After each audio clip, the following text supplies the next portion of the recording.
O Documento Jovem Pan começa agora. E hoje, mais um capítulo sobre a guerra na fronteira Brasil e Paraguai. Nesta segunda edição, você vai acompanhar uma entrevista exclusiva com um matador de aluguel. As armas, gente. É polícia ou... É bandido. É bandido.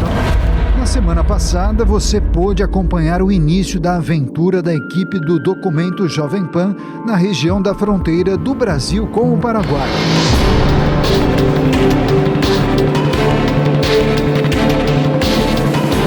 Um local dominado por facções criminosas brasileiras que disputam o controle do tráfico de drogas e do contrabando.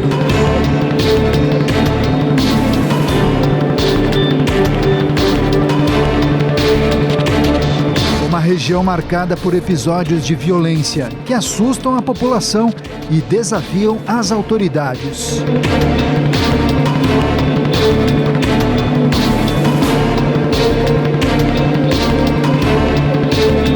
E nesse clima de guerra, surgem profissionais que prestam serviços para as organizações do crime. É o caso desse homem, Roberto, que trabalha como matador de aluguel. Um serviço que custa muito caro. A partir de 30 a 50 mil dólares. Apesar de trabalhar para o PCC, ele não se sente à vontade em falar de sua relação com a facção criminosa, mas explica como funciona o trabalho, que é seu ganha-pão há 10 anos. Não vamos falar muito disso aí, tá? Uma profissão meio perigosa, né? Tem que fazer e fugir também. Ele conta quantas pessoas já executou.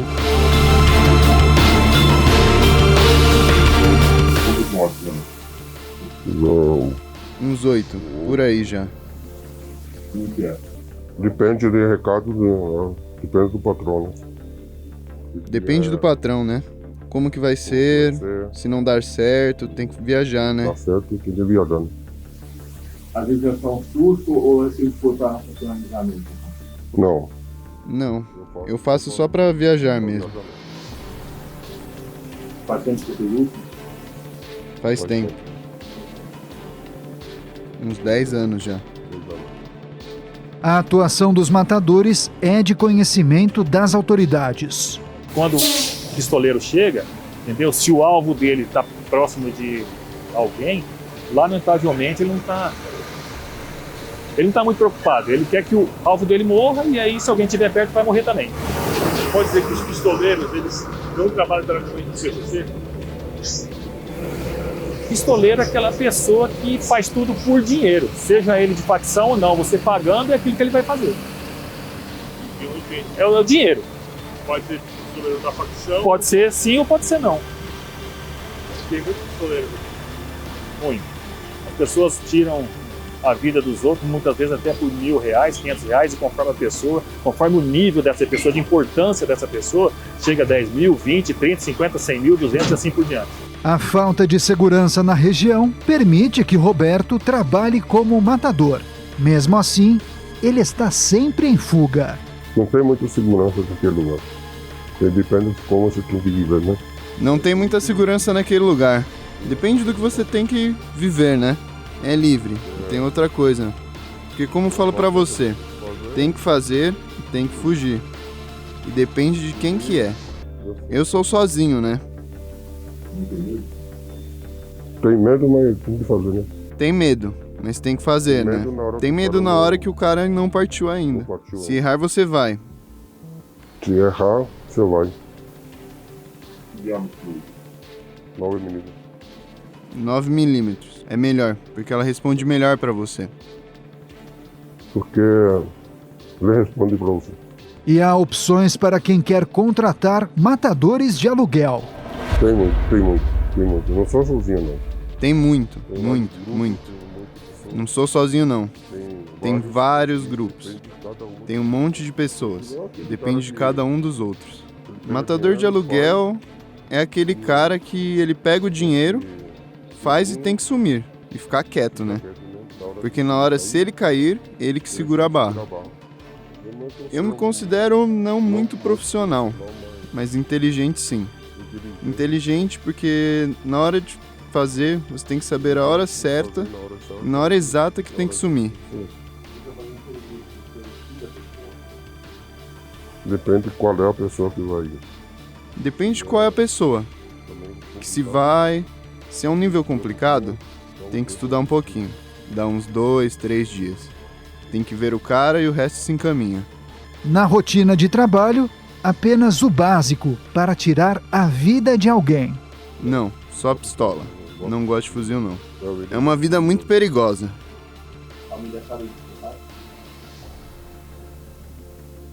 Isso aí, também.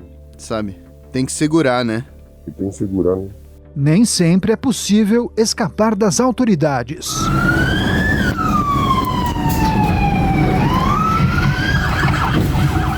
Passei na cadeia muito sofrimento também. Passei na cadeia muito sofrimento, né? No Paraguai, em Assunção. Não, por homicídio, né? Depois eu saí, não quero mais voltar pra lá, não. Meu trabalho, entendeu? Não dá certo. O único jeito é que não quero voltar mais pra cadeia. Se é pra morrer, vai morrer. Se pra morrer, vou morrer. Não, né? Para ele, o crime é um caminho sem volta. Você sabe que quando você entra no crime, você não sai, né? Como que tá no crime? Então no crime é porque... Entra no crime é por causa que aqui não tem trabalho, não tem nada. Você caiu uma coisa que não dá mais pra voltar atrás. Muito diferente. É muito diferente, porque aqui é muito. Lá é muito diferente. É um pouquinho mais fácil que as outras cidades. Roberto vai para onde tiver oferta de trabalho. Quem pagar, leva o serviço. Não. Só aqui na fronteira. Você trabalha mais do lado do Paraguai ou brasileiro? Trabalho mais no Brasil, mas... Trabalho mais no Brasil, mas acontece muita coisa na fronteira. Como eu falei pra você, né? Depende... Como falei pra você, né? Depende do patrão. O patrão fala assim pra você, isso aqui que eu quero, tal lugar, tal cara. Não tem medo, não? Medo eu tenho, de alguém falar de mim pra outra pessoa. Eu não faço assim. Pra uma pessoa que não tenha pecados, entendeu?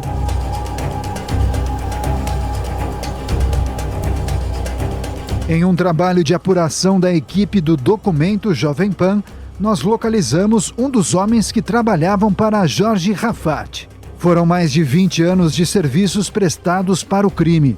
Este homem tornou-se um dos mais importantes na área de contrabando dos negócios do clã mafioso. Hoje, ele não pode ser identificado e vive recluso em São Paulo. Eu saí de lá porque não tem nenhum problema lá e não tive oportunidade de chamar para conversar. Aí chegou no meu ouvido que eles iam me pegar e eu peguei minha família e vim embora aqui para São Paulo. É difícil, hein? É difícil largar tudo para trás que você construiu para ir embora da noite pro dia, você ir embora. Eu tive essa oportunidade, né? Mas teve vários que não teve.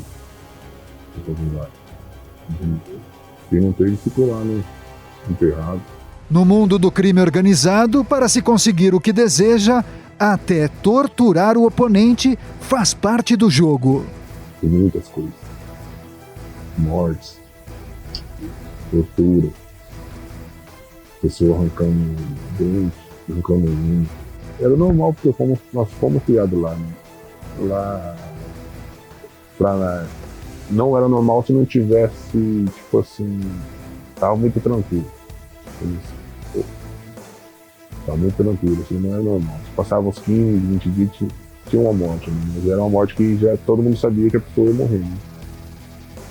Não agora, agora todo dia, toda semana. Na guerra entre facções, a cada dia, mais vidas são perdidas. Tem vários bombeiros que tem casos que os bombeiros vão pico, a polícia vão lá e invade, matam 1, 2 e prende o resto, e fala que estava envolvido em tal chacina. Mas na verdade eles sabem quem que é os mandantes, quem que domina tudo. Só que para mostrar para a imprensa, para a população que estão indo atrás, eles pegam os inocentes. Para as autoridades brasileiras que atuam na repressão à criminalidade e no monitoramento do fluxo de pessoas, o trabalho nunca para. Olha, esse trabalho, eu estou aqui há 28 anos. É um trabalho hoje que depende muito da área de inteligência policial. Ao longo dos anos, nós fomos notando entendeu? A evolução do crime organizado, que, exemplo, agora nós estamos conversando aqui, eu tenho certeza que vai ter alguém ali dentro daquele milharal, né, que está vendo tudo que está aqui. Ou seja, quantas viaturas que nós temos? É difícil. Bem difícil. Eu não digo medo, mas dá um pouco de receio. Por quê? Porque nós temos família, né?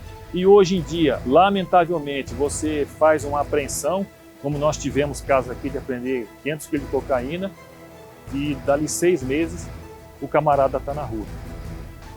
Eu mesmo já tive chance de fazer diversas apreensões entorpecentes, você encontrar com a pessoa, seja num supermercado, seja numa loja. Nesse trabalho, a discrição ajuda as autoridades. O carro-chefe nosso aqui é a apreensão de maconha. Só que nos últimos anos a apreensão de cocaína tem aumentado significativamente. Hoje você vai sair para uma operação, não adianta você ir com 4, 5 viaturas ostensivas, você vai atrapalhar. Entendeu? Você tem que ter os policiais que já fizeram todo aquele serviço de monitoramento, entendeu? De todas as informações, para daí você dar o bote certo. A disputa pelo comando do tráfico de entorpecentes continua. Existem outras, mas a mais atuante hoje aqui na nossa faixa de fronteira, com certeza, é o PCC. É uma guerra constante, porque é uma guerra pelo poder, pela distribuição, né? Então isso envolve o quê? A parte financeira. Então tudo que envolve dinheiro, tudo que envolve poder, e principalmente voltado para a área do ilícito, ela tende sempre a aumentar. A maior dificuldade hoje em dia que nós temos aqui é a questão como eu disse para você, da evolução do crime, entendeu? Que você está aqui, vai ter gente te olhando aqui dentro do mato, te cuidando, e principalmente a questão do direcionamento dos trabalhos. Hoje em dia, as facções, se eles têm uma pedra e essa pedra está incomodando, é mais fácil eliminar. E essa guerra deve continuar. Enquanto tiver a questão do entorpecente, nós sempre vamos ter esse tipo de confronto. E, paralelamente a isso, a parte do entorpecente, ela vai puxando o roubo e furto de veículos e vai puxando esses homicídios. Pode ser que é uma coisa levando a outra. E, lamentavelmente, a corrupção, principalmente de agentes públicos. E todos os envolvidos correm o risco de morrer. Já recebi algumas ameaças. Assim, não é muito confortável receber uma ameaça de morte, porque a gente, muitas vezes, a gente não sabe quem está nos ameaçando. Só que, infelizmente, faz parte da profissão que eu escolhi e não é o que intimida a mim nem a qualquer outro policial que escolheu essa profissão, que tem por vocação a polícia. Ele revela que o contrabando e o tráfico de drogas estão interligados. O preço do dólar, né, seja por vários aspectos, mas a guerra agora é um dos exemplos, né, ele impacta nos componentes da fabricação do cigarro. Isso eleva o preço da produção e inviabiliza a introdução no país. Esse mercado fica em queda e essas pessoas migram para outro tipo de crime, por exemplo, o tráfico de drogas. O produto mais contrabandeado do Paraguai para o Brasil é o cigarro. Em 2021, a participação do produto irregular correspondeu a 48% do mercado do país. Foram 53,1 bilhões de cigarros ilegais circulando nas cidades brasileiras. Do total, 39% foram contrabandeados, principalmente do Paraguai. Ao todo, os prejuízos econômicos com o mercado ilegal de cigarros alcançaram 13,3 bilhões de reais em 2021.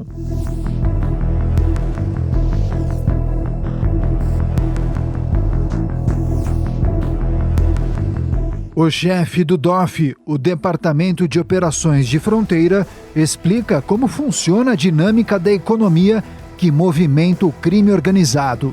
Nós temos informações dessa atuação enredada, tanto do tráfico de drogas quanto do contrabando, não só de cigarros, do contrabando de defensivos agrícolas também. E isso depende muito do que nós chamamos lá, novamente, da economia do crime. O quanto cada produto está valorizado naquele momento e quanto está valendo a pena para a economia. A questão da movimentação do dólar, isso influencia nos preços, né, e acaba valorizando um produto ou outro. E o crime acaba se conectando, ou para compartilhar inteligência, para compartilhar a rede de proteção, para compartilhar também a cadeia logística que introduz o ilícito no Brasil, e até mesmo para dominar o negócio de uma parte ou de outra. Isso é comum. Nós temos visto, por exemplo, o cigarro de origem paraguaia, fabricado no Paraguai, que é contrabandeado ao Brasil, já chegar em algumas comunidades do Rio de Janeiro e servir também como moeda de troca, como moeda de pagamento para o tráfico de drogas. Isso também é comum. Tá? Então, o cigarro, pela liquidez que ele possui no mercado, ele tem essa capacidade de infiltrar nos outros mercados ilícitos. O contrabando já faz parte do cotidiano da população e ajuda a movimentar a economia.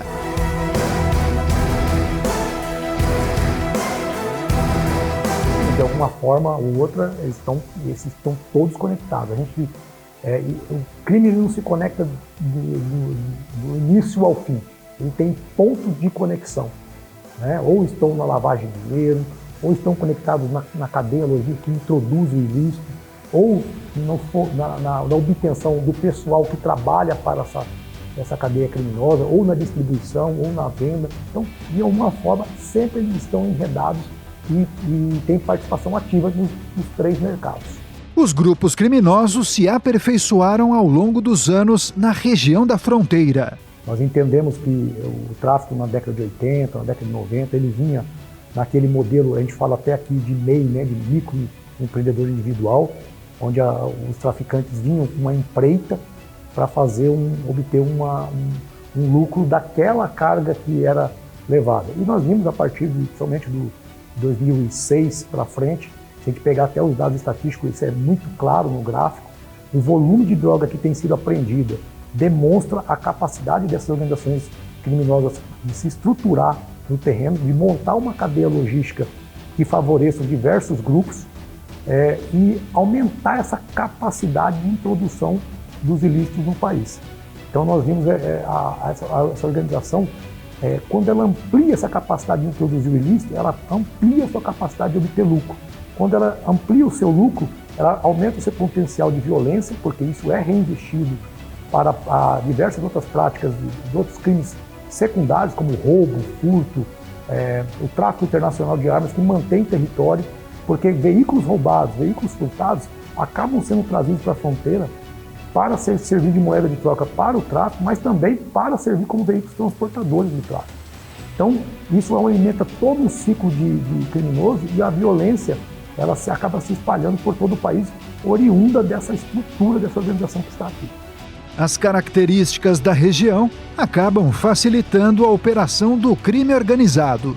Sim, nós temos um cenário muito facilitador, né? Uma porosidade na nossa fronteira.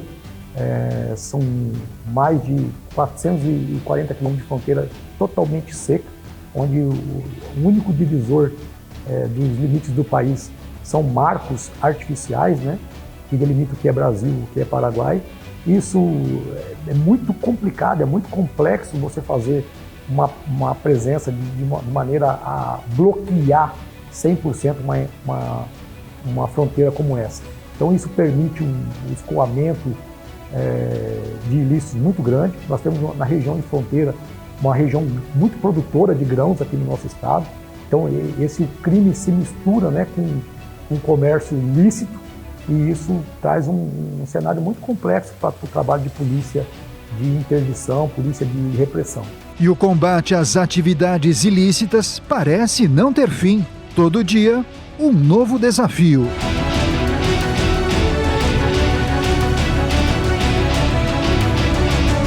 É um trabalho perigoso, exige atenção, exige inteligência, exige um acompanhamento diário dos cenários. Os cenários ele muda todo dia, o crime é muito dinâmico, ele tem uma capacidade de adaptação muito grande, ele consegue lidar com diversos cenários e se altera todos os dias. Então, todos os dias nós estamos acompanhando essa mudança de cenário e temos feito esse papel de casa, né, de poder não estar atrás do crime, mas poder estar entendendo as suas modificações e também nos adaptando. E essa talvez é um dos grandes diferenciais do nosso trabalho, essa mobilidade e flexibilidade que nós temos aqui para atuar na região de fronteira. A cada instante, a facção paulista demonstra que está no comando dos negócios do crime na fronteira.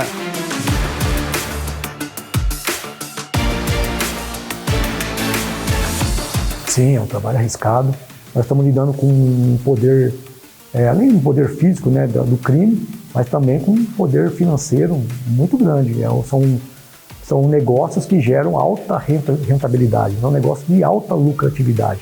E quando você faz uma interdição de uma carga de droga, de cigarro ou de defensivo agrícola, você está impondo, de uma certa maneira, um grande prejuízo a uma organização criminosa. Então, além disso, vai impactar toda a cadeia do crime. Então, o indivíduo que vendeu, ele passa a ter um prejuízo, mas o indivíduo, o encomendador, né, a pessoa que encomendou aquele ilícito também tem um prejuízo.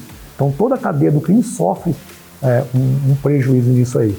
E, com certeza, isso acaba impactando também para a segurança da nossa equipe. E somente uma atuação integrada das forças de segurança poderá fazer a diferença.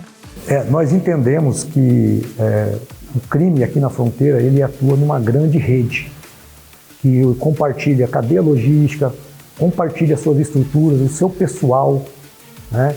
E ele atua com base na economia do crime. Aquilo que está dando maior lucratividade naquele momento, seja por qual aspecto econômico ou de facilidade de introdução, ou da valorização daquele bem que está sendo comercializado, ele acaba partindo para um crime ou outro. Então nós temos visto organizações criminosas também atuar no mercado do contrabando de cigarro, do contrabando de agrotóxicos, não só necessariamente no tráfico de drogas. Então é muito complexo você lidar somente com tráfico de drogas, somente com contrabando. A gente entende que eles acabam estando enredados e se auxiliando mutuamente em várias linhas operacionais do crime organizado.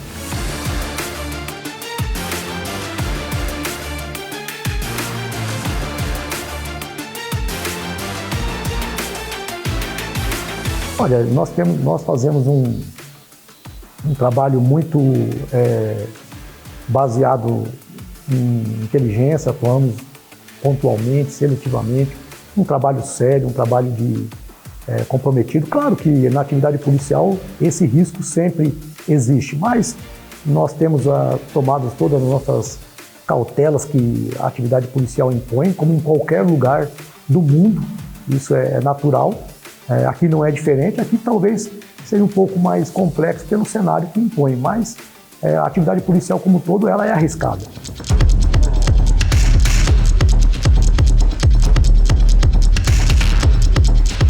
Muito dinheiro e traição. Palavras que resumem o primeiro comando da capital. 40 bilhões de dólares. Esse é o valor anual movimentado pelo PCC no tráfico de drogas.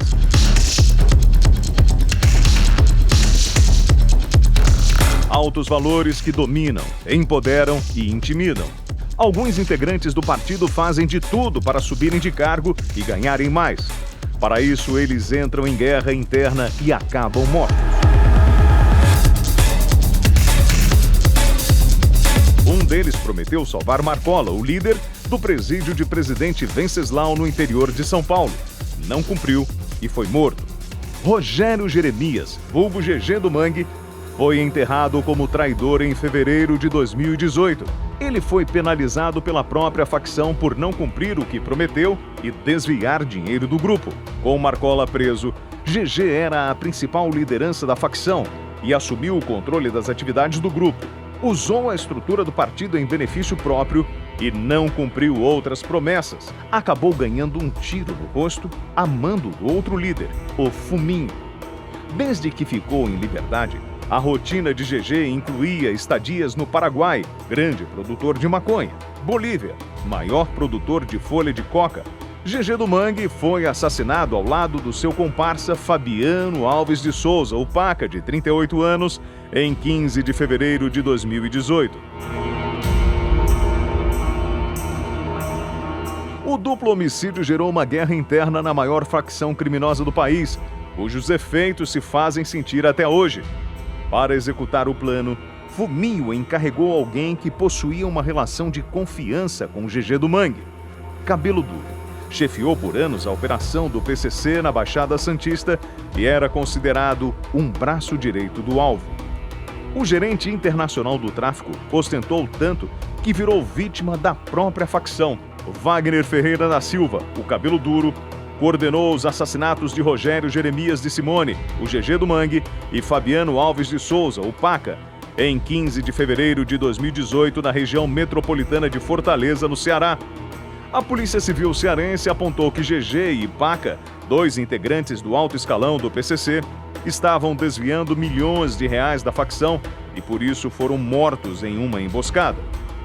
A ordem para matá-los partiu de Gilberto Aparecido dos Santos, o Fuminho, um dos maiores narcotraficantes do Brasil e braço direito de Marco Williams Erbas Camacho, líder máximo do PCC. Como vingança pela morte dos dois, ele acabou executado a tiros de fuzil no Tatuapé, na zona leste de São Paulo, 2 dias depois do primeiro atentado.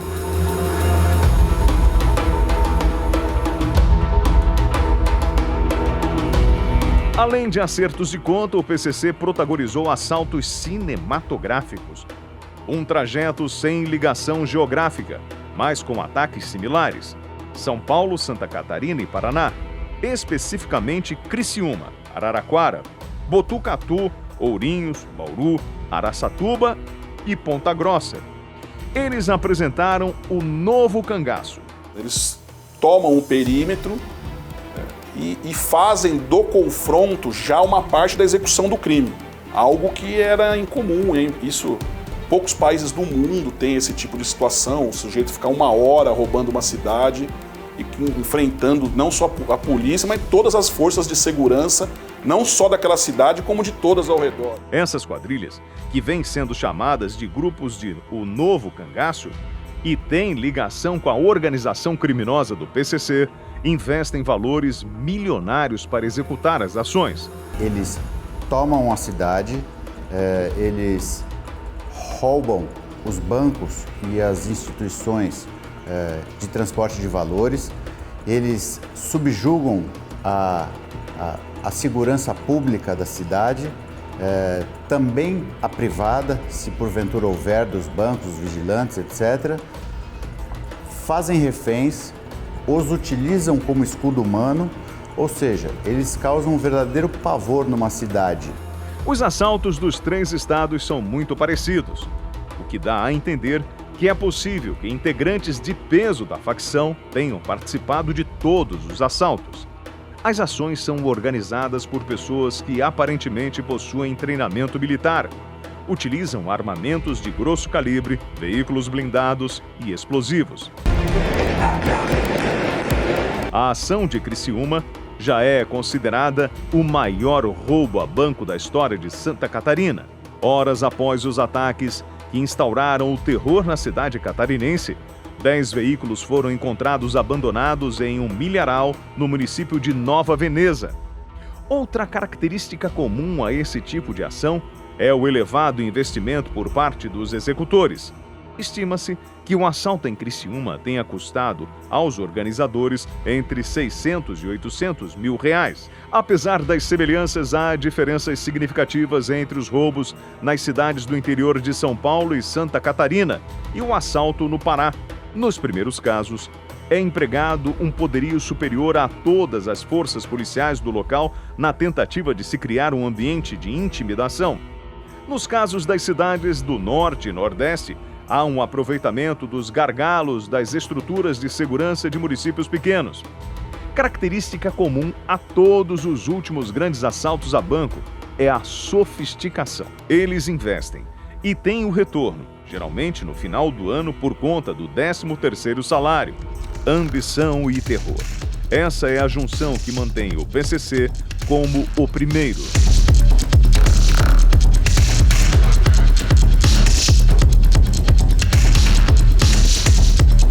Todos temos medo de morrer, né? Todos temos... Nesse instante, todo cidadão paraguaio está com medo. Não tem, como eu te falei, não tem uma política de segurança, né? Não tem, o governo não está podendo combater isso, né? Então, que segurança você vai ter se sair na rua e esses caras estão aí? E é muito duro, né? A gente tem que dar com isso e seguir a nossa vida, né? Eu tenho muito compromisso como governador, compromisso com a família, com os filhos dos meus 2 irmãos. E agora fica tudo em cima de mim, né? Para Ronald, para combater as facções e acabar com a guerra urbana, é preciso promover mudanças nas leis de segurança do país. As autoridades estão na mira do crime organizado. Es peligroso porque somos blanco directo de un miembro. ¿Por qué? Porque el policía que presta servicio está parado en la calle, es fácil de ser detectado por el uniforme mismo. Ellos andan en la clandestinidad, se manejan en vehículos que no se les ve y podemos ser blanco fácil de un atentado de parte de um membro da organização criminal. O comissário de polícia explica a situação que envolve a disputa entre as facções. É a principal facção criminal entre Punta Poná e Pedro Juan Caballero. Veo de que tienen poder bélico, tienen poder económico y también poder de hombre. El recurso humano que ellos tienen son numerosos. Agentes do Departamento de Investigações de Itapúa prenderam nesta semana, na segunda-feira, dia 4, 2 suspeitos de matar o prefeito de Pedro Juan Caballero, José Carlos Acevedo. Rony Ayala Benítez e Alejandro Ayala Otazu foram detidos no departamento de Itapúa, no Paraguai. De acordo com as autoridades brasileiras, Benítez é um dos principais suspeitos de ser o autor do assassinato de Acevedo. Ele também tinha um mandado de prisão internacional. Durante a ocorrência, a polícia encontrou armas, dinheiro em guaranis e dólares, cartões, documentos, um carro, além de outras provas. Sim, por isso eu disse, 2 dos 4 foram detenidos. Sim, por isso que eu disse, 2 dos 4 foram presos. E o que se tem são elementos técnicos contra eles. Elementos técnicos eu tenho, só posso falar isso. Nós temos armas, celulares. As características físicas batem com eles. E também pode-se observar que não eram pessoas, digamos, robustas ou de idade. Eram jovens, então essa característica também bate. Sim, esse jovem aliado de polaco, aliado a King Kong, tem 4 ordens de mandato judicial no Brasil. Uma pessoa perigosa, segundo as pessoas que investigaram. Todo era normal. Tudo era normal, até que aconteceu um crime que chocou a todos e teve repercussão internacional. Al país de Paraguai, como assim também houve uma repercussão internacional. O promotor revela que o medo faz parte do dia a dia da profissão. Medo é o que também é o limite de quando uno... Medo. Quando está em perigo, é claro. Claro que tem que analisar e ver o que se pode fazer, se vale a pena. Mas nesse momento, como te disse, vou enfrentar essa situação e estamos esperando a resolução. No sentido que esses casos, temos indícios que pode se tratar do crime organizado. A fiscal general, no sentido de que estes casos... E a falta de apoio e de segurança incomoda o agente da lei. hay que ser sincero de que la policía... Para ser sincero, até agora eu não podia contar com a polícia, principalmente com o que aconteceu com o companheiro da Colômbia e também o que aconteceu anteriormente com o irmão dele. É uma situação na qual tenho que me acomodar. A família e os amigos sempre estão preocupados. Como eu disse, é um compromisso que eu assumi e tenho que dar a resposta aos meus superiores.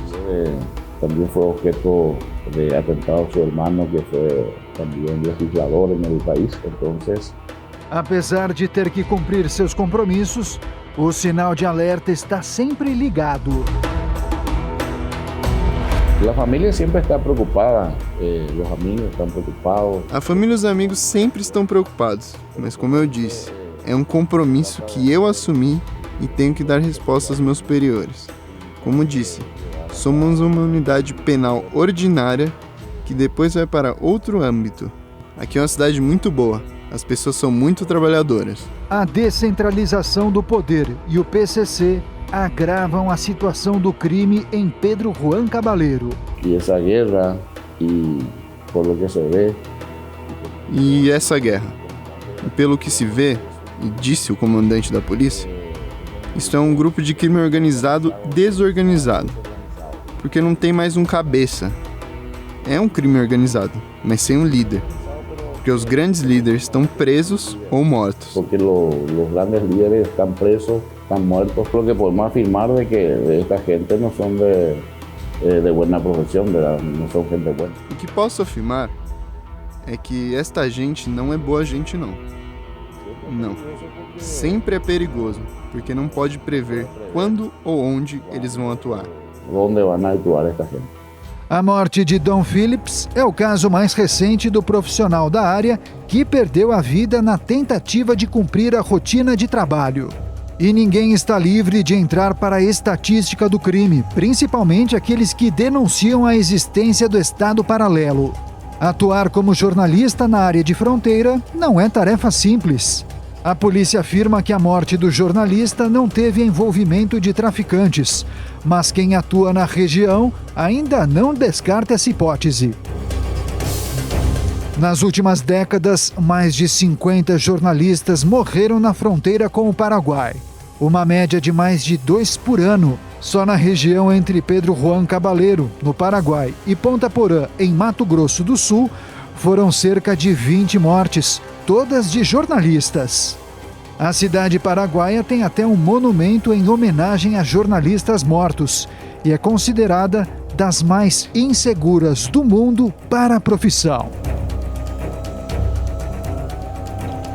Quem trabalha com jornalismo e comunicação precisa estar com atenção redobrada em Pedro Juan Cabaleiro. Dá medo se comentas ou... Dá medo de se comentar ou se entrar em algo mais profundo das notícias, por exemplo.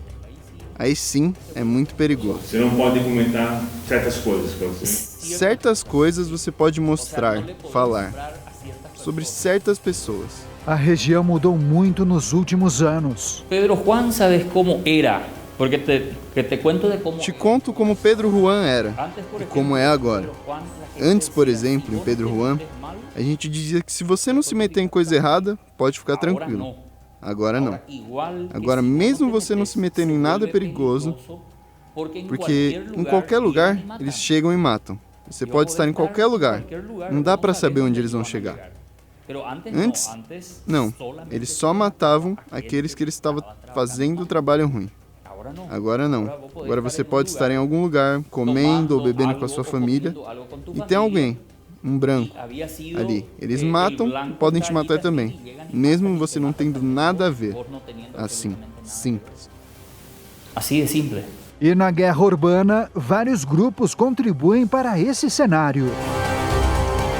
Tem várias facções, não somente deles. Aqui são várias facções, porque tem essa guerra. Guerra por poder, por querer tomar Pedro Juan Cabaleiro. Aqui são vários. Não somente um grupo, são vários grupos aqui atualmente. E um quer pegar o... Exatamente. Uma caça. Aqui é uma caça. Pedro Juan Cabaleiro está nessa caça atualmente. E a violência já bateu a porta da emissora de rádio. No, amenazado de muerte no, pero la radio sufrió. Não ameaçado de morte não, mas a rádio já sofreu 2 atentados, que foram por minha culpa. Eu sou dono de uma rádio e eu vendo espaço para outras pessoas. Então, nesse caso, havia uma disputa política. Não sei se era para me assustar e eu tirá-los da rádio ou era para eles. Porque depois de um tempo, um deles morreu, o advogado Néstor Ramón Echeverría. O eran para ellos, porque después uno de los que hacía el programa se le mató también. Ele revela que a corrupção faz parte do cotidiano da região, que é esquecida pelo governo federal. Creio que não. Não tem. Creio que não tem. Segundo a nossa visão, não tem um fim, porque o Estado está ausente aqui. Para o presidente da República, Pedro Juan Caballero não existe. Não é Paraguai. Acá há medo. Aqui tem um medo. Medo de quem? Medo de atrapalhar seus patrões. Simples assim. A corrupção. O que diz as pessoas? Muita gente diz que se tem medo porque são muito grandes. Então, se delatar, os promotores, os juízes, tem gente que diz isso. Eles sabem quem foi. E por que eles não estão prendendo eles? Por isso. Muita gente está ganhando dinheiro por causa disso, infelizmente.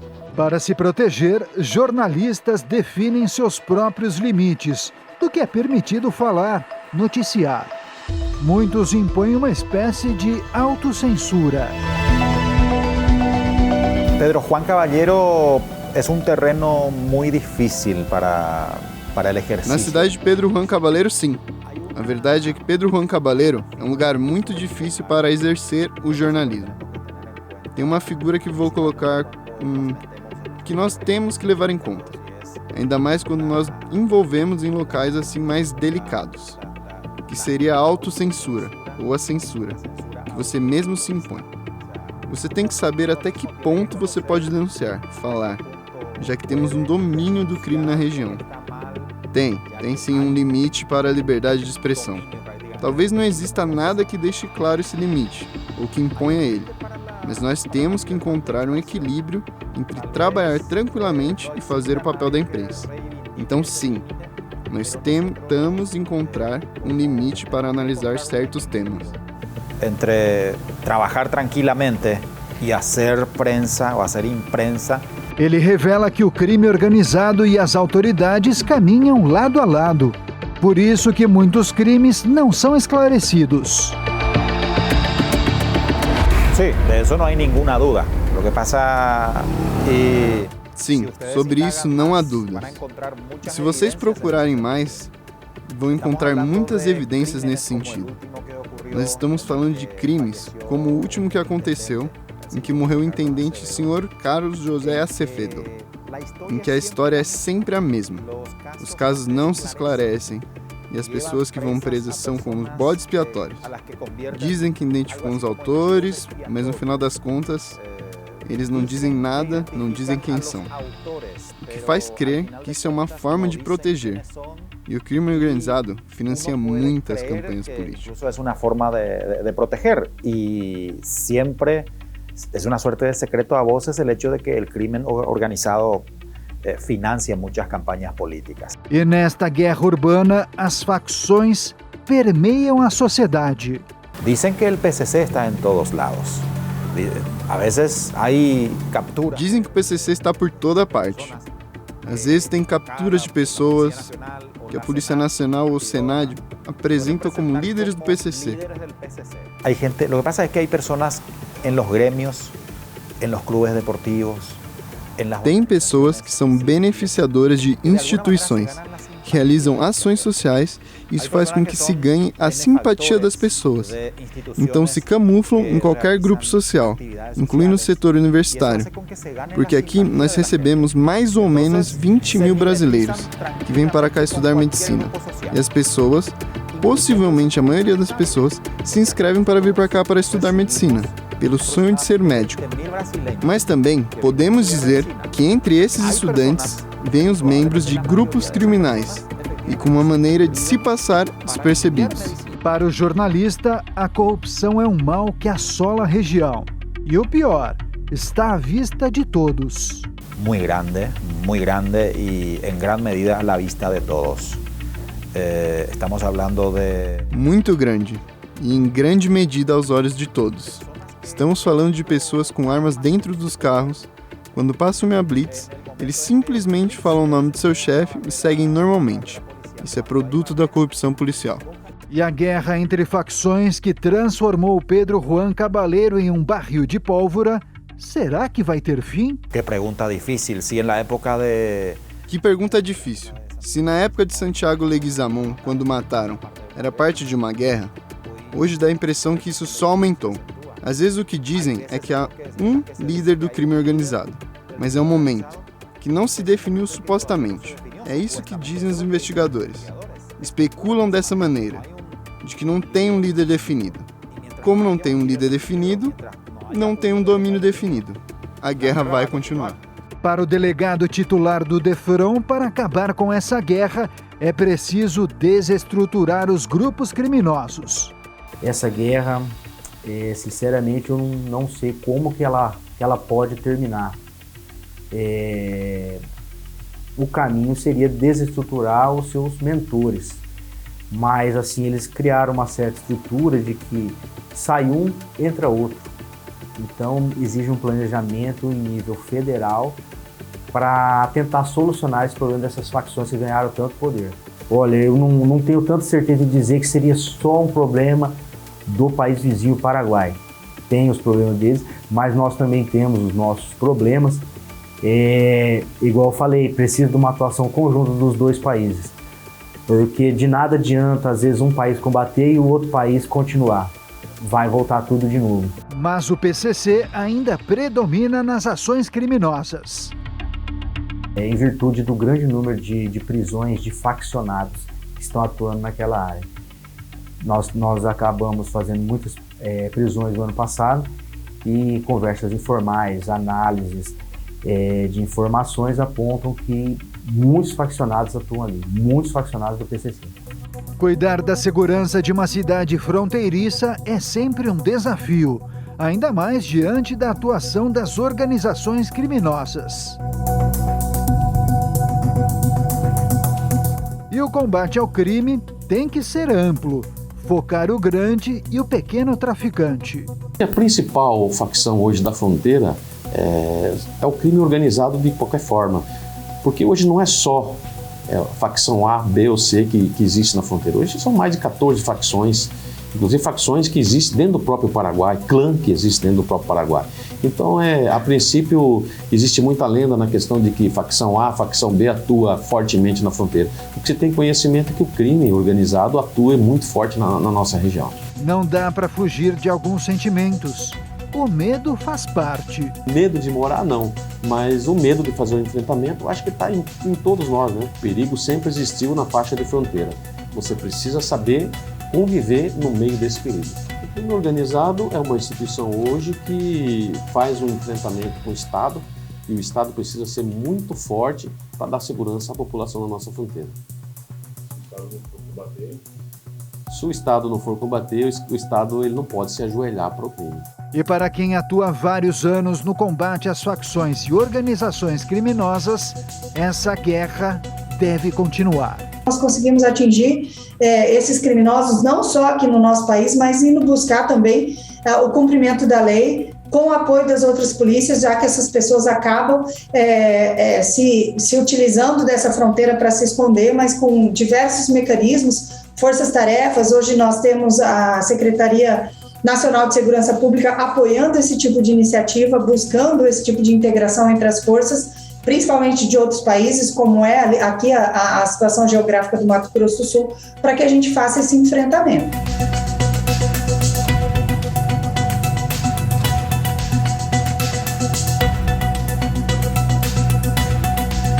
O documento Jovem Pan fica por aqui.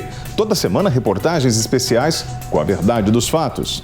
E essa reportagem você pode rever no canal da Jovem Pan no YouTube e também dar sugestão de uma matéria especial. Até o nosso próximo encontro.